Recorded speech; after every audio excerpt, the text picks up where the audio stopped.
25 шілде ауыл әкімдерінің сайлау өтеді. Бұған дейін ауыл әкімдерін мәслихат депутаттары сайлап келсе, бұл жолы оларды халықтың өзі сайлайды.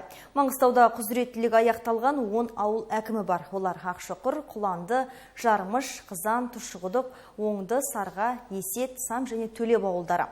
Сайлауға түсетін үміткерлерге қойылатын басты талап 25 жасқа толған және мемлекеттік қызметте 2 жыл еңбек өтілі бар Қазақстан азаматы болу керек. Үміткерлер өзін-өзі ұсынады немесе партия атынан да түсе алады. Егер екеуі де болмаса, кандидатты аудан әкімі ұсынады. Сайланған әкімдердің құзыреті 4 жылға созылады. Кандидаттар ұсыну басталды. Тіркеуде егер лайықты болса, тіркеуде жүре береді. Тіркеудің мерзімі сайлаудың өтетін күніне 10 күн қалғанша жүргізіледі. Үгіт жұмыстары, жаңа айттым, тіркеу аяқталғаннан кейін сайлау өтетін күнге 1 күн қалғанша жүргізіледі.